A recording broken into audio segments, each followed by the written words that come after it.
بسم اللہ الرحمن الرحیم۔ تسبیح فاطمہ رضی اللہ تعالی عنہ۔ حضرت علی رضی اللہ تعالی عنہ نے اپنے ایک شاگرد سے فرمایا، کیا میں تمہیں اپنا اور اپنی بیوی فاطمہ رضی اللہ تعالی عنہ کا، جو حضور صلی اللہ علیہ وسلم کی صاحبزادی اور سب گھر والوں میں سے زیادہ لاڈلی تھی، قصہ نہ سناؤں؟ انہوں نے عرض کیا، ضرور سنائیں۔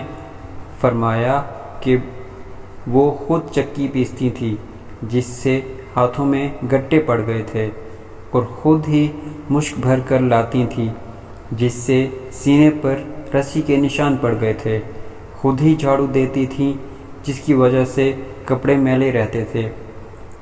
ایک مرتبہ حضور اقدس صلی اللہ علیہ وسلم کی خدمت میں کچھ لونڈی غلام آئیں۔ میں نے حضرت فاطمہ رضی اللہ تعالی عنہ سے کہا کہ تم اگر اپنے والد صاحب کی خدمت میں جا کر ایک خادم مانگ لاؤ تو اچھا ہے، سہولت رہے گی۔ وہ گئیں۔ حضور صلی اللہ علیہ وسلم کی خدمت میں لوگوں کا مجمع تھا، اس لیے واپس چلی آئیں۔ حضور صلی اللہ علیہ وسلم دوسرے روز خود ہی مکان پر تشریف لائے اور فرمایا، تم کل کس کام کو آئی تھی؟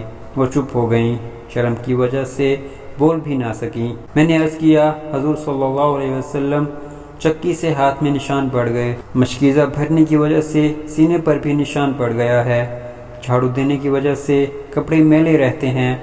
کل آپ کے پاس کچھ لونڈی غلام آئے تھے، اس لیے میں نے ان سے کہا کہ ایک خادم اگر مانگ لائیں تو ان مشقوں میں سہولت ہو جائے۔ حضور صلی اللہ علیہ وسلم نے فرمایا، فاطمہ، اللہ سے ڈرتی رہو اور اس کے فرض ادا کرتی رہو اور گھر کے کاروبار کرتی رہو۔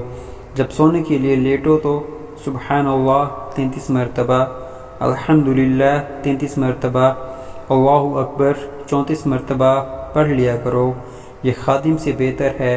انہوں نے عرض کیا کہ میں اللہ کی تقدیر اور اس کے رسول کی تجویز سے راضی ہوں۔